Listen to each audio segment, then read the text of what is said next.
place fit only for war. Thousands of square miles are nothing but sand and stone. A compass is as necessary, once off the road, as it is to a sailor at sea. Water doesn't exist until you bore deep into the earth. You bath in your shaving mud. Flies have the tenacity of bulldogs. Bruises readily turn to desert sore. Days that are very hot can be followed by nights of bitter cold. When the hot Kamsin wind brings its sandstorms, life can be intolerable. The Arabs say that after 5 days of it, murder can be excused.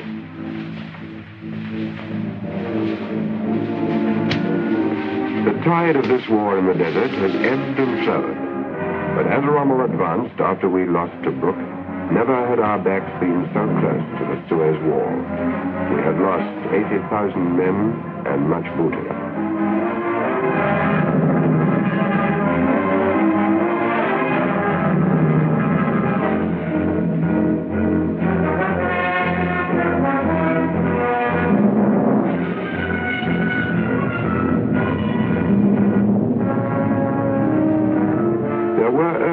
Of defense on which General Auchinleck might have Sidi Barani or Mercer Matruh, for example.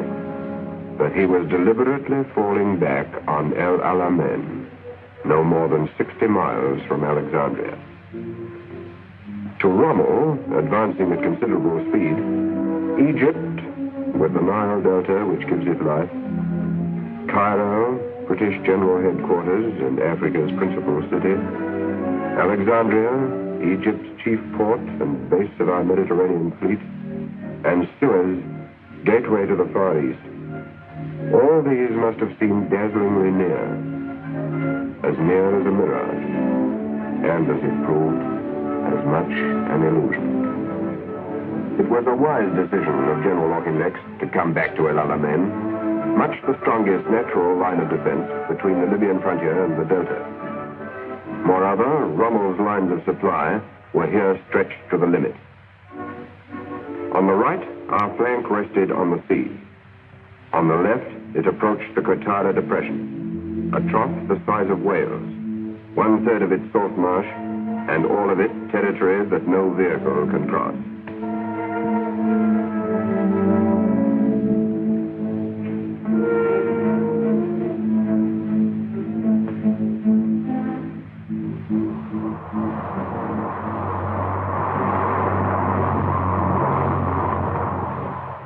On this 40 miles front, General Auchinleck took personal command.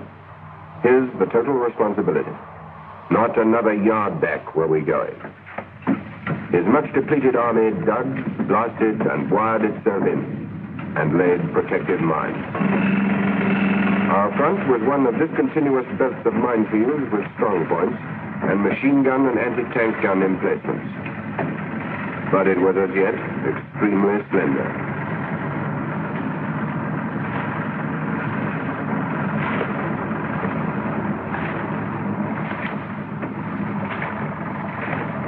Here, General Auchinleck waited, and with him, men who had fought at Gazala and Sidi Rezek, others who had been twice to Benghazi, others who had escaped from Bir Hakeim and Tobruk.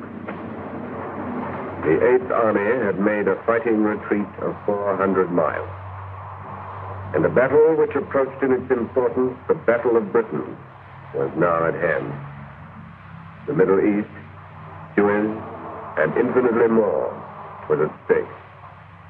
The crucial days had come.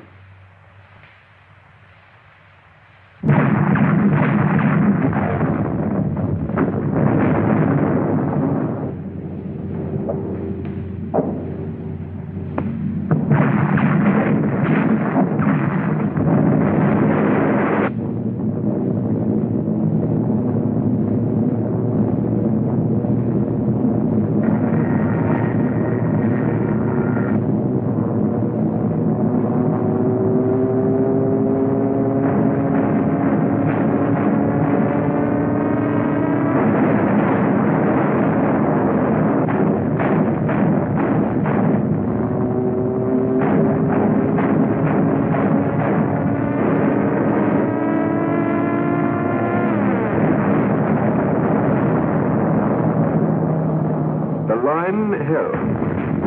After several days of attack and counterattack, the British, Australians, Indians, and South Africans were still there, fighting as dogged as our infantry at Waterloo. The immediate crisis was past, but anxiety remained.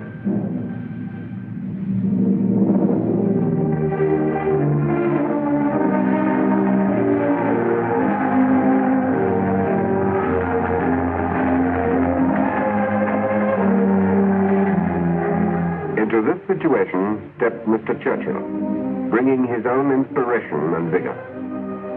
He brought good news of reinforcements both in men and supplies which had already rounded the Cape. For 5 days he visited the Army and Air Force, explaining the task and its importance. And most dramatic of all, he brought new commanders, General Alexander and General Montgomery. Alexander, one of the last men out of Dunkirk, and whose small army withstood the Japanese the whole length of Burma, and Montgomery, who took over the 8th Army. A man who lives as sternly as a Cromwell, and who is as much a part of his modern Ironside.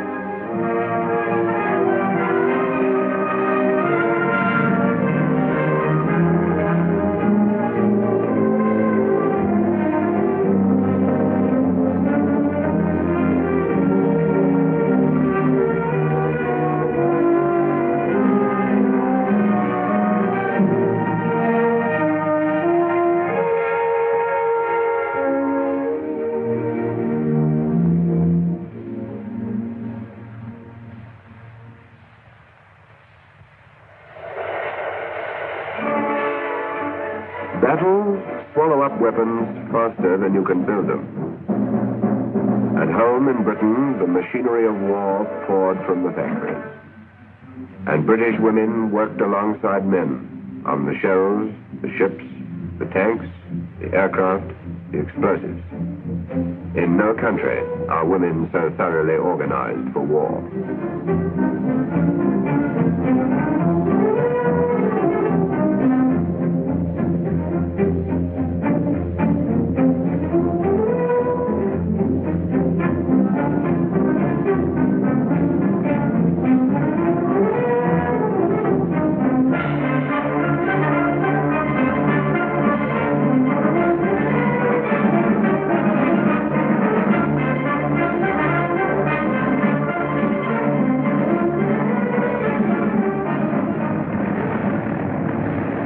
In the United States, bigger and more powerful tanks were coming off the assembly line.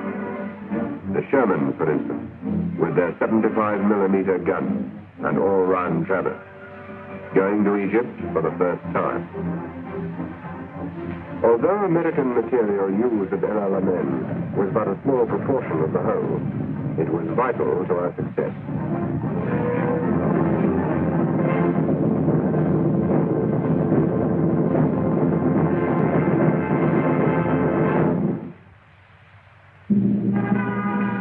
Army had the longest lines of supplies that the history of war has ever known. There are two main routes to the Middle East from Britain and America.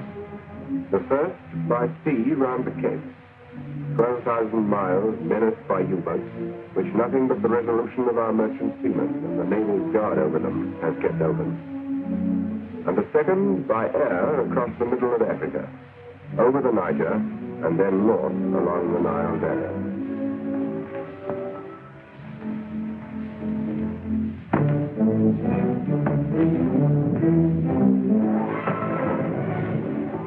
Landing grounds have been cut from the jungle. On this route fly aircraft brought by ship to ports on the west coast and there assembled. The work has its own problems, among them malaria.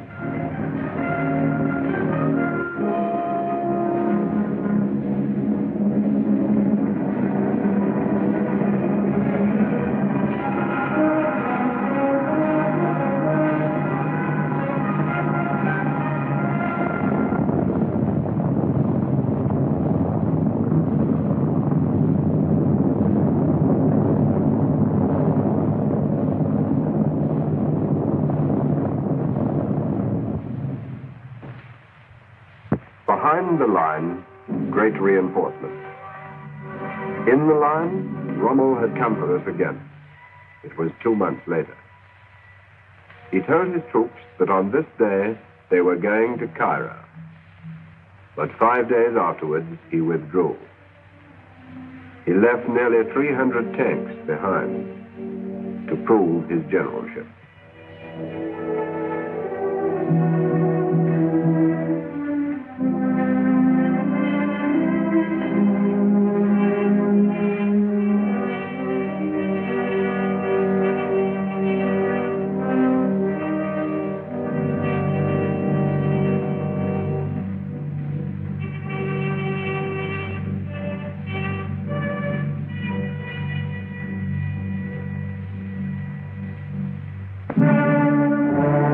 In 2 or 3 months, we recreated and greatly enlarged the 8th Army. Into Middle East ports came men from the United Kingdom, India, and South Africa. The 44th Home Counties Division and the 51st Highlands Division had actually left Britain in May and June. And it was at the time Tobruk fell that President Roosevelt, who had Mr. Churchill with him at the time, ordered the first Sherman tanks to Egypt. Long-range planning was yielding its reward.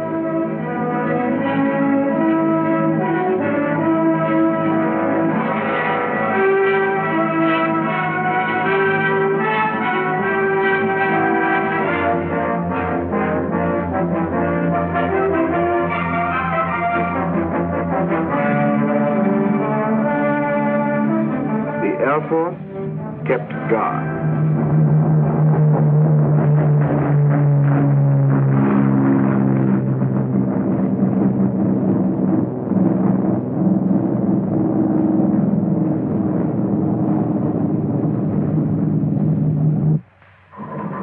Rommel, with a supply line 1/10 the length of ours, was himself building up his supplies as hard as he could go.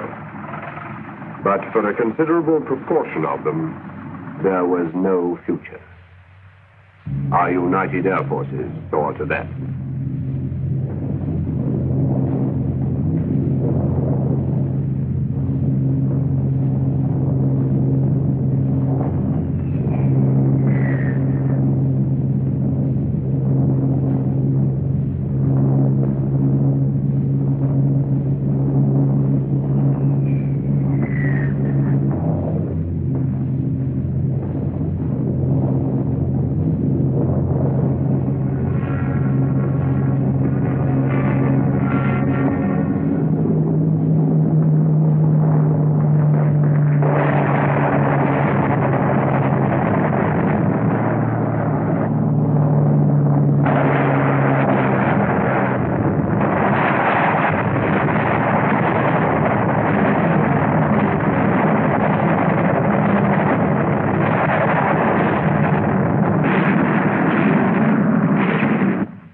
Navy and Fleet Air Arm also were busy destroying Rommel's convoys. Within a few weeks, our Mediterranean submarines sank or damaged 24 enemy ships. In August alone, of all that was shipped to him, 80% went to the bottom.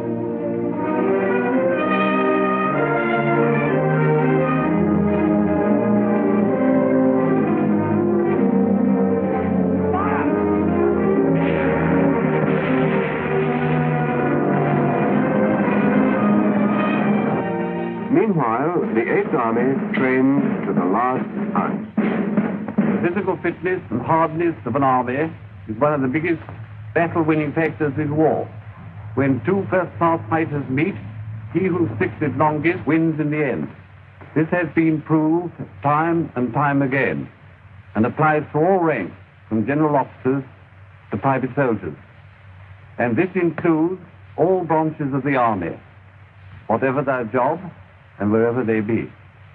Fighting fit and fit to fight.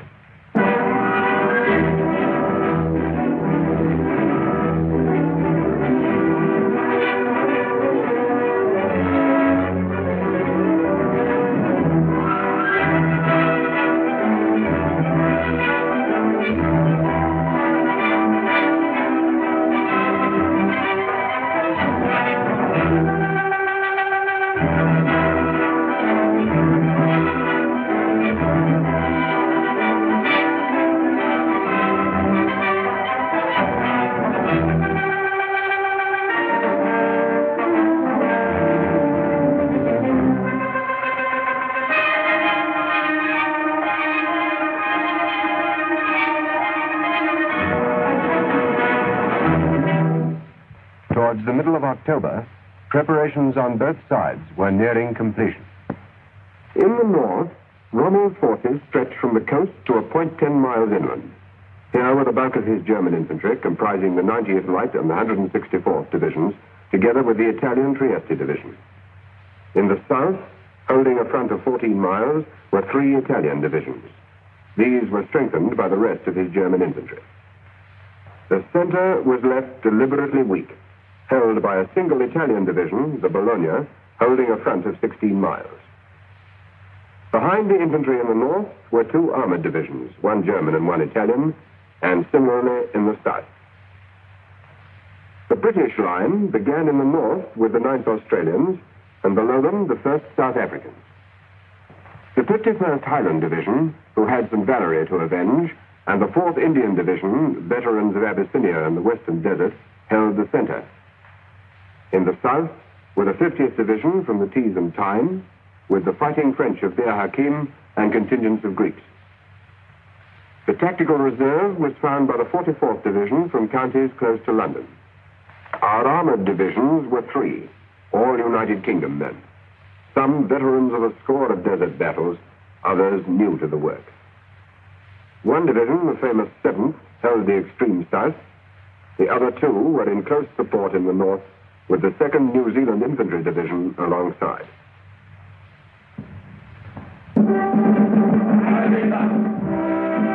Rommel was full of confidence. He was saying to journalists in Berlin, "You may rely on our holding fast to what we have got.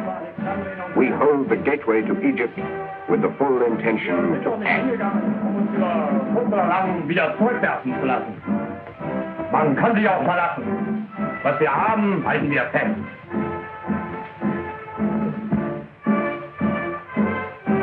Hitler was experiencing one of his historic intuitions. He saw before him the destined conqueror of Egypt, and on him he bestowed the baton of Field Marshal. Rommel hoped that if we attacked first, we should strike at his center. That hope we deliberately encouraged by the disposition of our forces. Having allowed our armor to break through, he saw himself destroying it by attacks from both flanks. That done, his own offensive would be launched.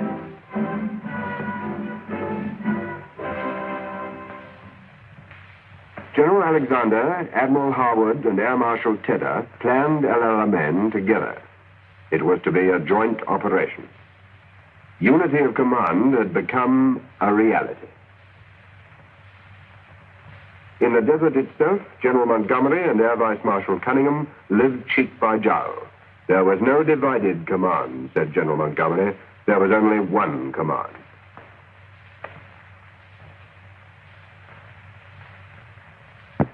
General Montgomery, realizing that a citizen army fights best when it knows exactly what's going on and what it is going to do, saw to it that the plan of battle was known to everybody, from general to private soldier. And it came down from one rank to another till the chain was complete. So that senior officers fighting in their 3rd desert winter shared the knowledge with troopers going into action for the first time. The battle was against fixed lines. And against fixed lines, General Alexander said, the tactics are just like breaking down a wall with a crowbar. You drive it in as far as possible, and then lever this way and that to make a small hole. Then you enlarge it. As soon as you have made a hole large enough, your armored divisions go through to wreck the enemy's artillery and lines of communication. As for General Montgomery, he said his intention was to hit the enemy for 6 right out of Africa. The final preparations began.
And now that all knew what was to be done, and all was made ready, there were final moments of normal desert life, of rest, of washing clothes, of a swim in the sea for those near the coast, of cooking the evening meal.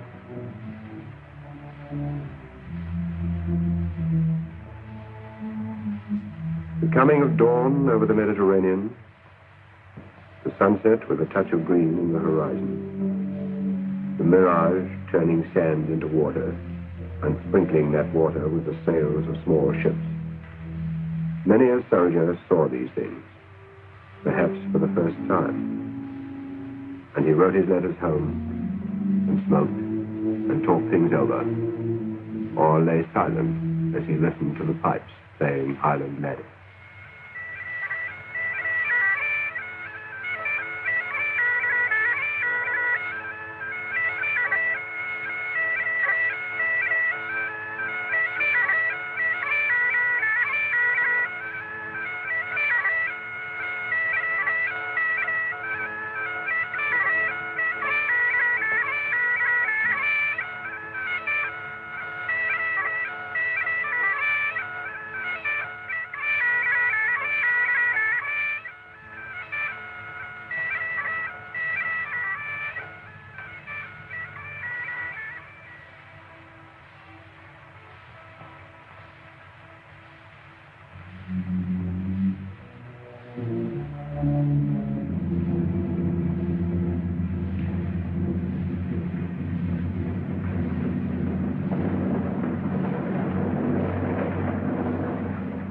The Battle of Alamein began in the evening.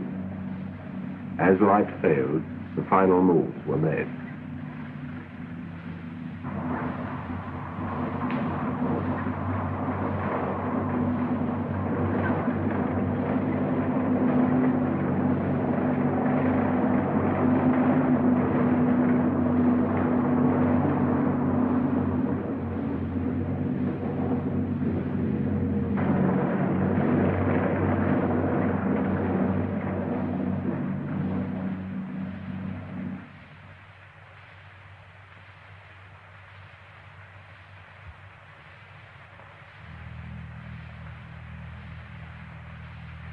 The Eighth Army watched Rommel's lines, lying in moonlight and shadow.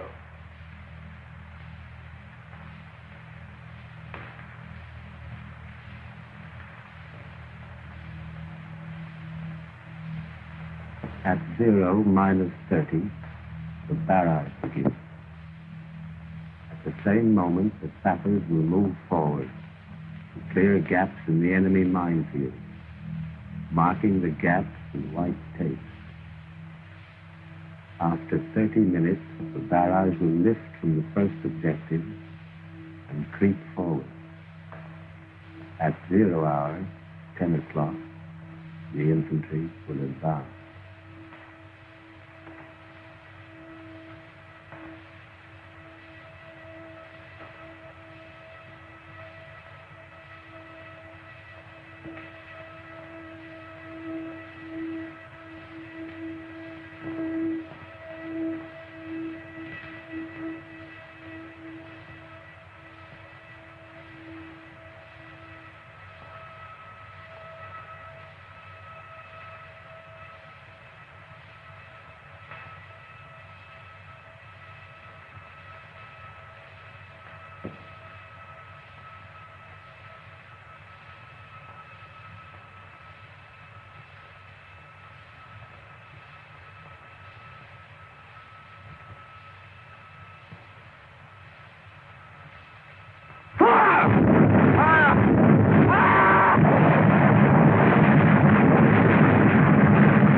very morning, the first objectives were in our hands.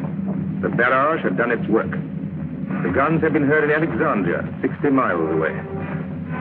The enemy had been taken partly by surprise. Our infantry was in their pajamas. But elsewhere, fighting was severe. There was a good deal of bayonet work.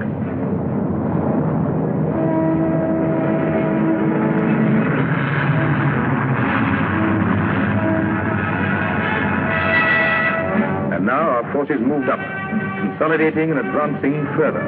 Infantry, tanks, and air force working as one.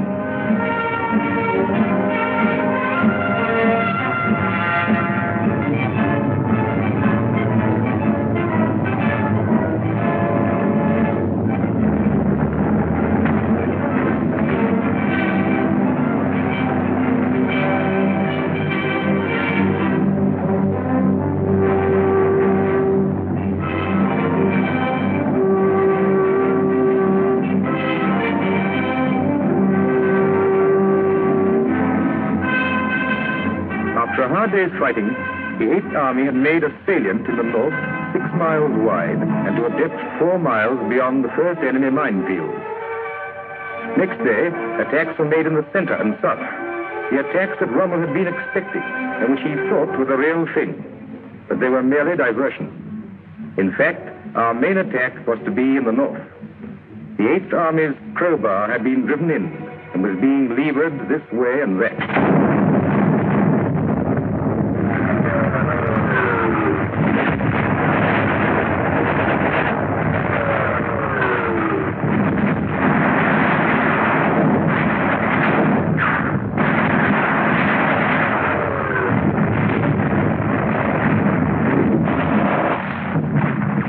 In our salient, the Australians were attacking again and secured a 3-mile front running west-northwest.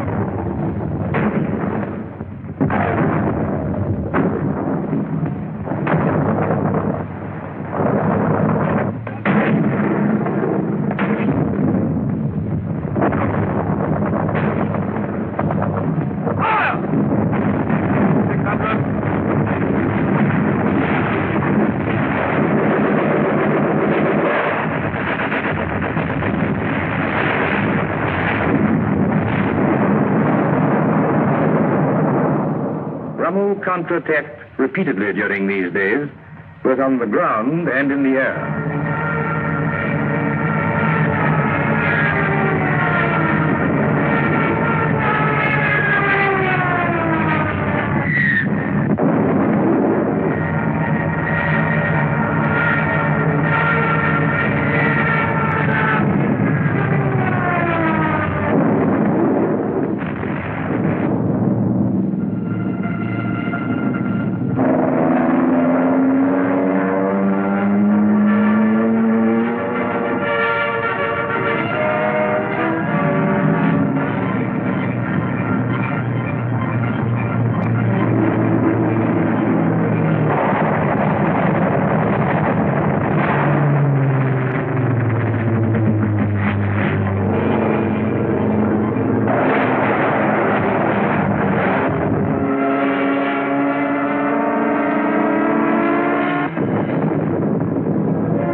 The Air Force was doing a magnificent job. For the Luftwaffe, the skies became a place of deadly peril, and the machines that escaped us there were destroyed on the ground.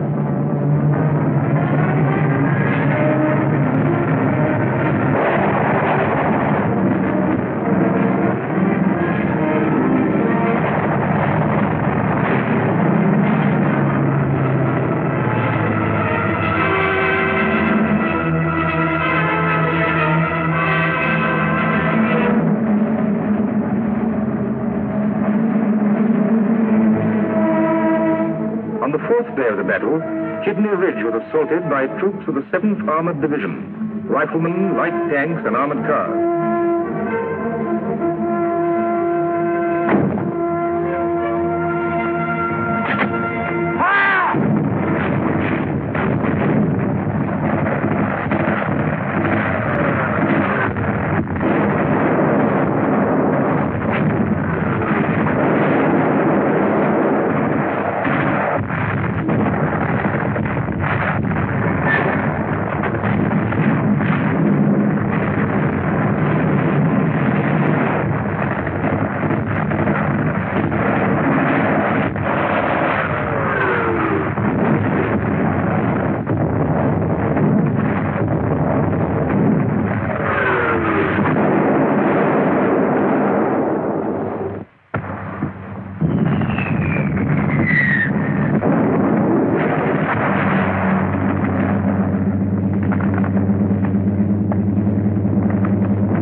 siege was taken. In the meantime, the Australians, backed by British tanks, were exploiting their former northward thrust and driving a wedge still further into the German forces near the sea.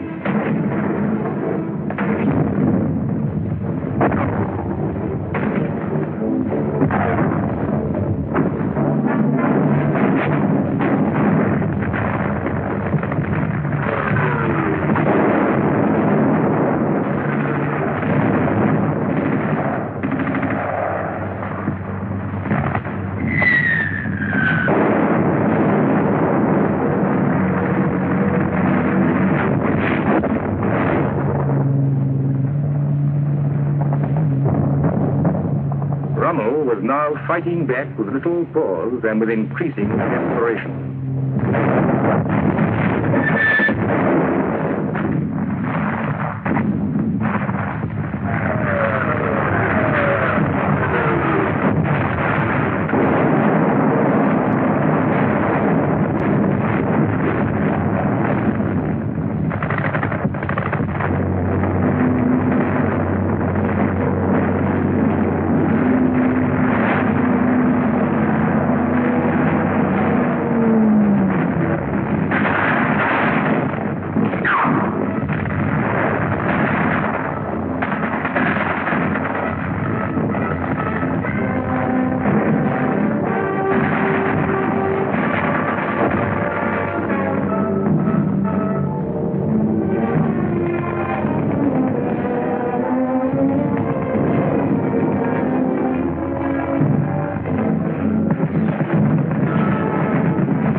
Bitter work cut off large numbers of Rommel's infantry, some of whom, for the time being, fought on isolated.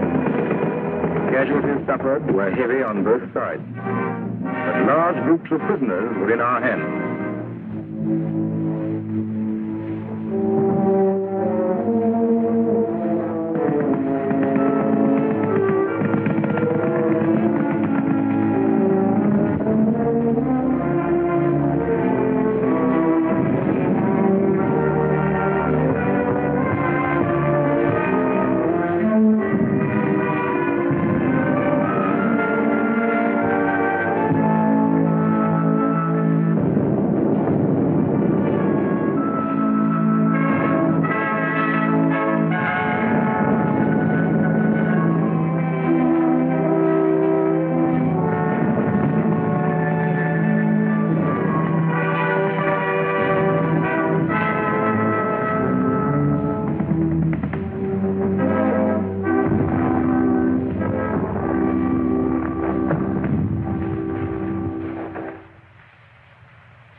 While the battle in the north was raging, Rommel had been forced to act. We had imposed our will on him. He moved 2 panzer divisions, the 21st and Ariete, from the south to just below our salient.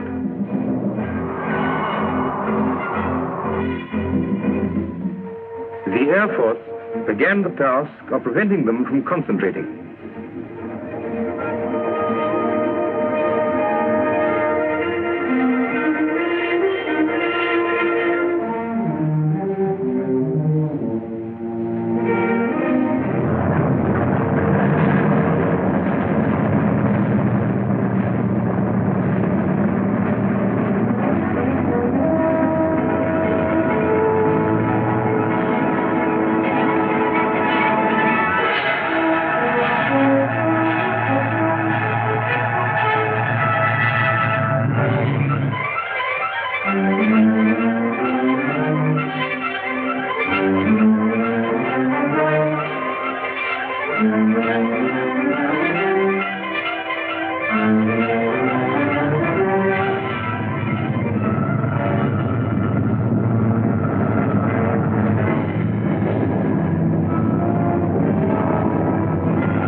General Montgomery now gathered his entire armor, including his division from the south, ready for the crowbar's final thrust.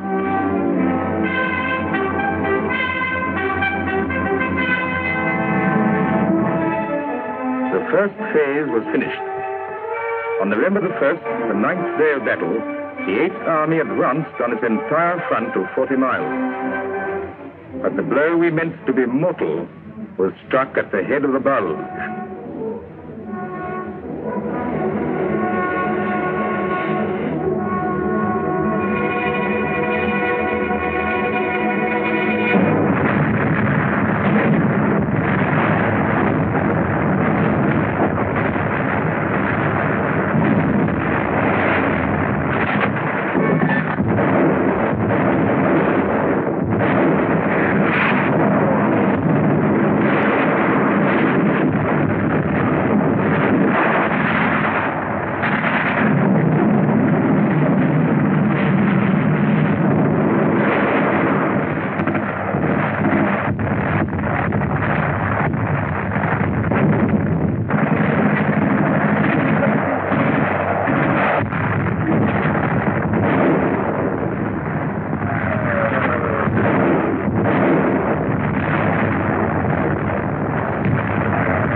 Was the breakthrough.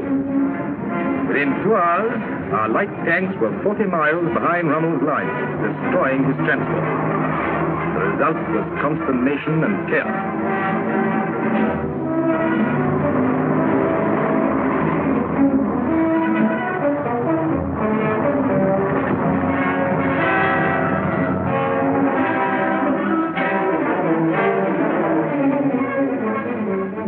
The moment that Alexander and Montgomery had been waiting for had come.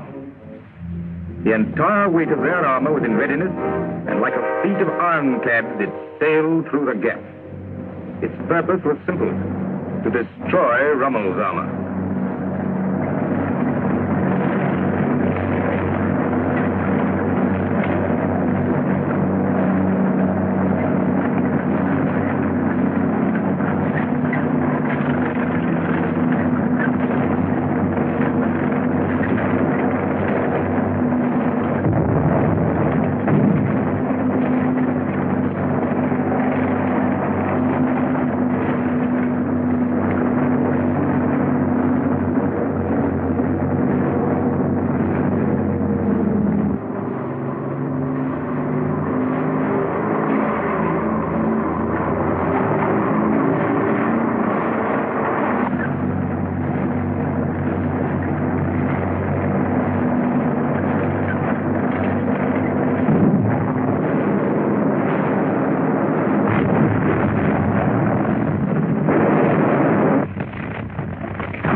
November the 3rd, the heaviest armored battle of the campaign had been waged. Fighting went on along the whole front, but it was centered on El Akatia, where a tank battle of the bitterest kind reached hour by hour a deeper and more bloody intensity. 3/4 of the Axis tanks were burning or otherwise wrecked. As the day faded, the battle still continued. At El Akatia, we captured the dominating ridge. Our air force had almost annihilated the Luftwaffe, and now our entire strength pounded an enemy beginning to crack.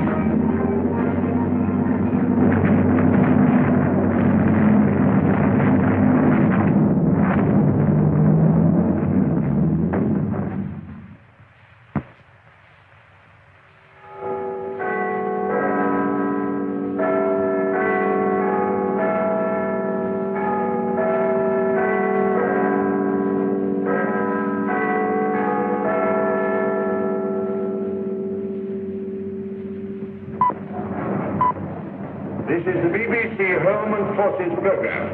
This is Bruce Belfridge. Here's some excellent news which has come during the past hour in the form of a communique from GHQ Carter. It says, the Axis forces in the Western Desert, after 12 days and nights of ceaseless attacks by our land and air forces, are now in full retreat. That'll show 'em. Plenty more where that came from.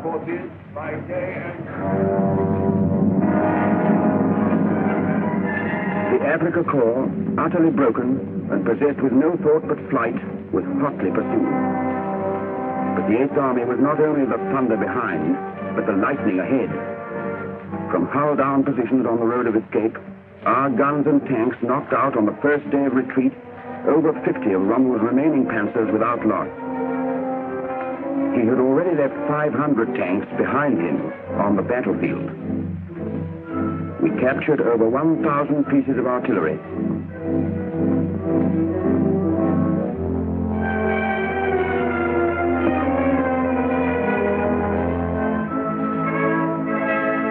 Up to 1,000 aircraft, from troop carriers to fighters, were wreckage on the ground.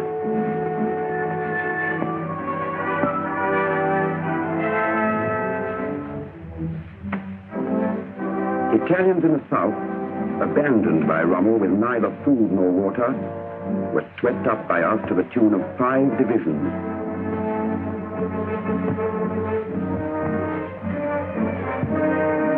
In the north, we took thousands of Germans. Among them were von Thoma, commander of the Africa Corps, Burkhardt, leader of the German parachutists, and 8 Italian generals. We buried 20,000 enemy dead. But in rendering our own dead the same final duty, great care had to be used. For the Germans, on several occasions, had attached booby traps to our men's bodies.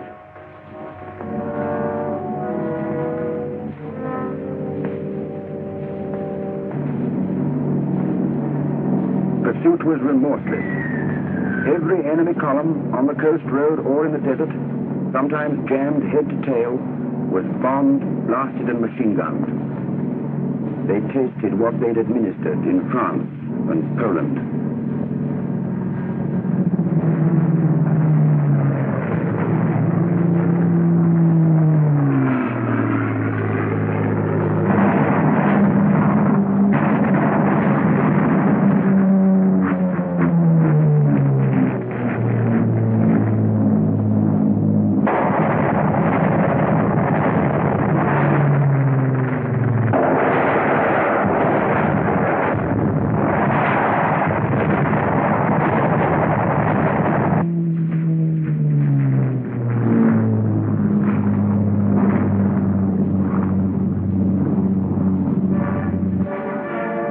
Forces on the ground had crushed Rommel's flimsy rearguard and were sweeping on.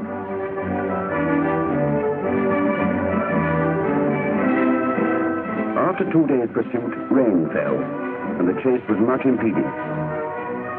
Stretches of road turned to shallow streams. Aircraft landing grounds were waterlogged. Despite the rains, however, on the fourth day we had taken, after a brief fight, Mersa Matruh, the first of the newly captured ports the Navy used to bring up supplies.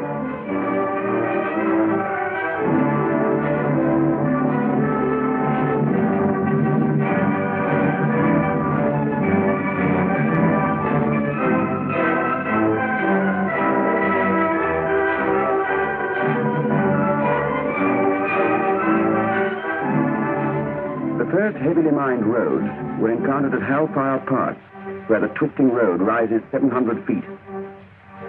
From then onwards to Benghazi, 450 miles further west, every path had been blown by the enemy, and every mile of road had to be examined and cleared of mines and obstructions. The engineers worked night and day.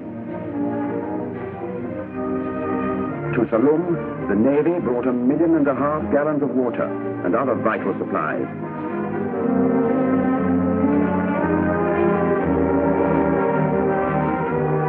By the 8th day, the enemy had been cleared out of Egypt. Tobruk, whose name is written deep in our Middle East campaigns, Tobruk, which we held as a fortress behind the enemy lines for 9 months and which had already changed hands twice, was ours once more. The date was November the 13th.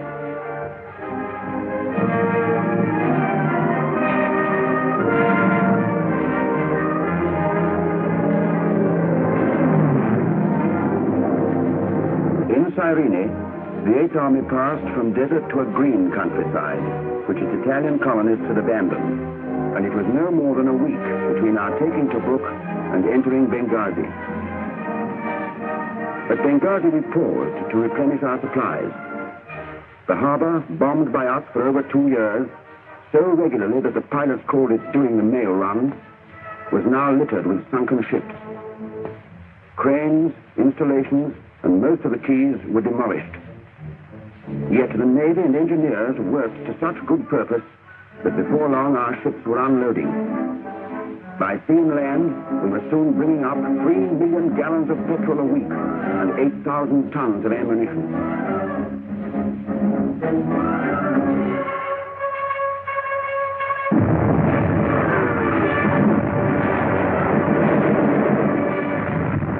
While we had been building up our strength, Rommel had been digging in at El Agheila. But after remaining 3 weeks preparing to fight, he changed his mind and withdrew as soon as he felt the full weight of our attack. His indecision achieved nothing except to intensify our new onslaught. From El Agheila to Tripoli is 530 miles. It took the Eighth Army 41 days to accomplish it. During that time, they fought several actions with Rommel's rearguards, putting down on one occasion a barrage rivaling that of El Alamein. But though we were delayed, our onward sweep was never in doubt. Just before the last stage began, General Montgomery said in an order of the day, "Nothing has stopped us since the Battle of Egypt began. Nothing will stop us now." And nothing did. 8 days later, we were fighting on the outskirts of Tripoli itself.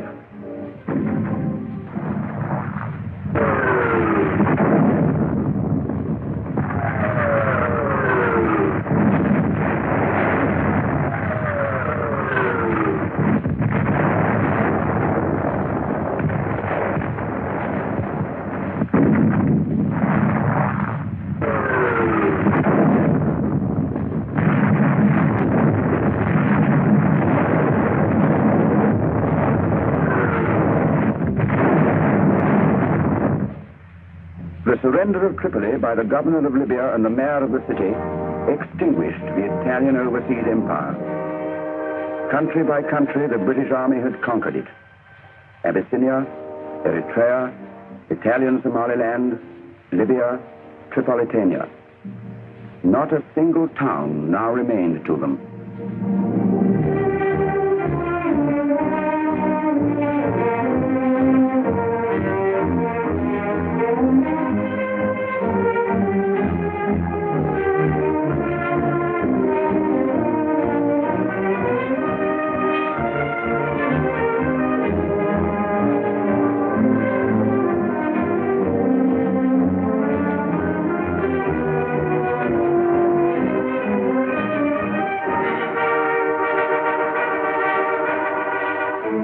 80 days, the Eighth Army had advanced close on 1,400 miles, a feat unparalleled in military history.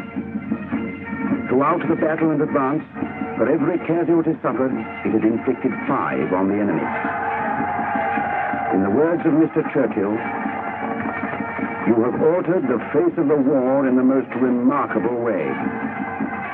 What this must have meant in care and organization of the whole movement and maneuvers, what it must have meant in the endurance, tireless endurance, and self-denial of the troops, and in the fearless leadership in action, can only be appreciated by those who are actually on the spot. But I must tell you that your fame, the fame of the Desert Army, has spread throughout the world.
Pictures of the United States offensive against Japanese bases in the Aleutians.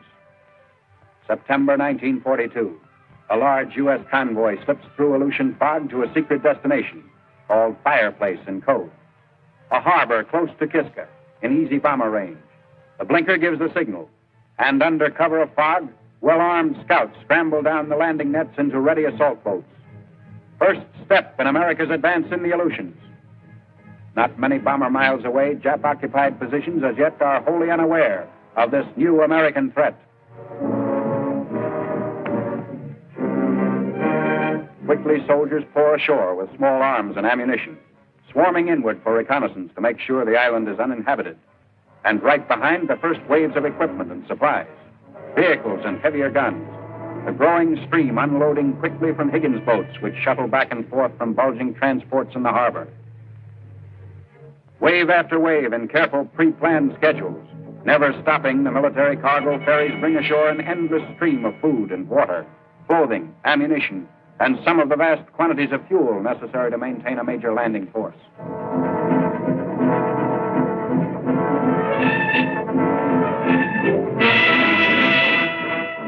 Along the beach, protectors stay alert. Long recognized as important to both offensive and defensive North Pacific strategy, the 1,100-mile Aleutian string of largely uninhabited volcanic islands lies just above the shortest actual route from Seattle to Tokyo. The Great Circle Route, the way a plane would fly. About halfway along the 4,600-mile route is Dutch Harbor, and since 1938, defense outpost for the island chain and for Alaska. 1,800 sea miles from Seattle, but from Kiska, snatched by the Jap in June, only 625 miles for enemy bombers to fly and rain destruction. Once they got away with it. Dutch Harbor was the American frontier then, and in June it suffered severe damage. But now the United States has struck back, hard, ready to avenge Dutch Harbor. Under its Commander General Landrum, the advanced striking base rapidly digs into its new quarters.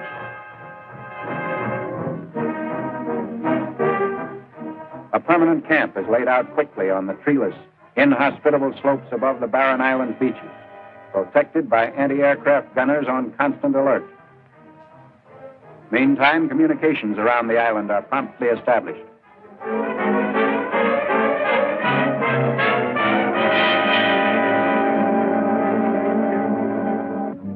Landing operations are steady, hard work, and toiling troops are all too ready for chow and what little relaxation the bleak and empty island offers.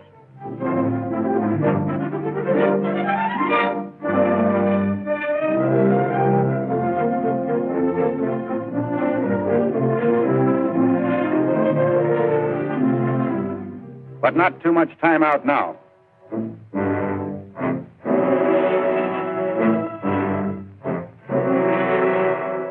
Hour after hour, supplies roll ashore. A small fleet of sea barges carrying the heavy derricks, cranes, and tractors and more supplies is brought into shore to form a dock. And crate upon crate, pile upon pile, jams up the beachhead, waiting to be carted off by trucks. More and more ammunition, and rows of U.S. bombs ashore and ready for the air offensive.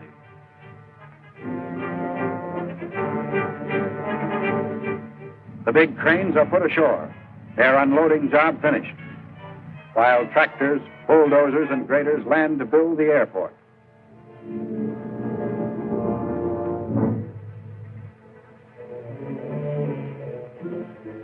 And here it is, a long, flat area ideal for planes, except for a mountain stream overrunning its surface and forming many shallow lakes. Right away, the dozers go to work, scraping the volcanic earth into a dike at one side of the field, diverting the stream's course, making the field safe.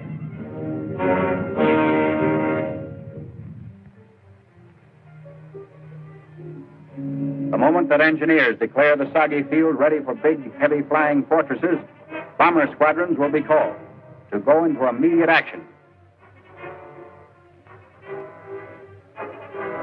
Almost midway between Dutch Harbor and Kiska, the new base at Fireplace in the Adrianovs puts the U.S. Army Air Force within fighter range of Kiska and easy bomber range of Attu farther west. And here they are, all ready, poised in battle line on the new airfield hardly dry. The air arm of the United States forces in the Aleutians.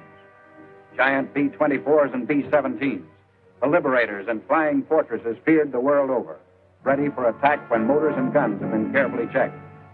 Bombs fill up the bomb bays of one big plane after another. A message for the Japanese in a language he understands. It's the beginning of America's round now. They've got a base within range of the Jap. They've got equipment, planes, and ammunition.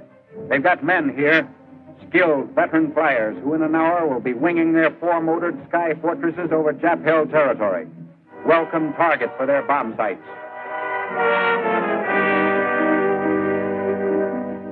In the dim Aleutian dawn, one plane after another fills with crew, eager and ready for attack.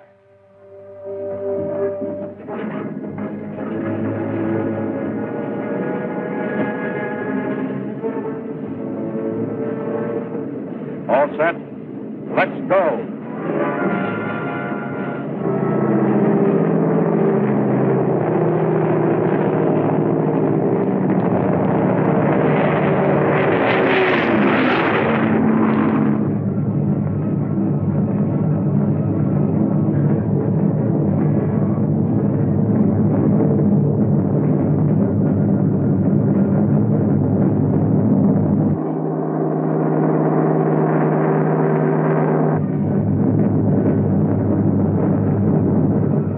Above the clouds of the foggiest area in the world.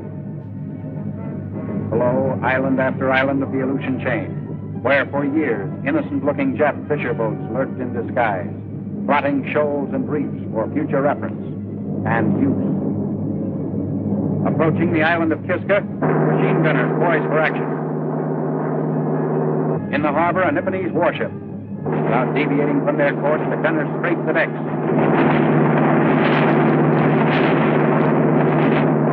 And now they're over the objective. Bomb bays open silently, ready for the signal. And there go American bombs hurtling downward. Japan's first taste of the United States advance in the Aleutians. That's the Jap base at Kiska, with serious fires started by the big bombs.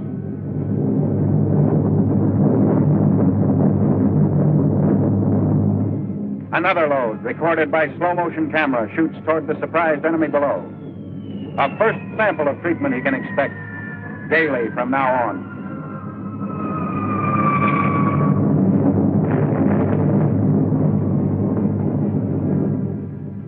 The signs of their thorough handiwork blazing behind them, the American air fleet wings over and heads home.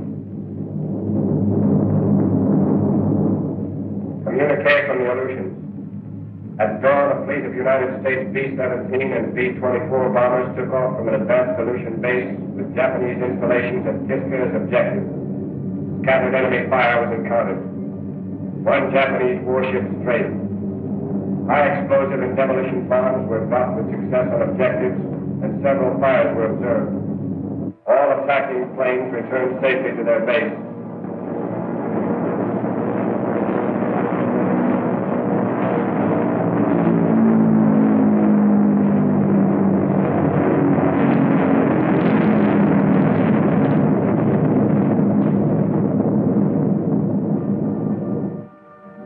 The air fighters have come back to Fireplace. New notches on their guns. No casualties, despite grim reminders of the enemy's marksmanship. But they'll be going out again tomorrow, and the next day, and the next. America's Aleutian offensive against Japan.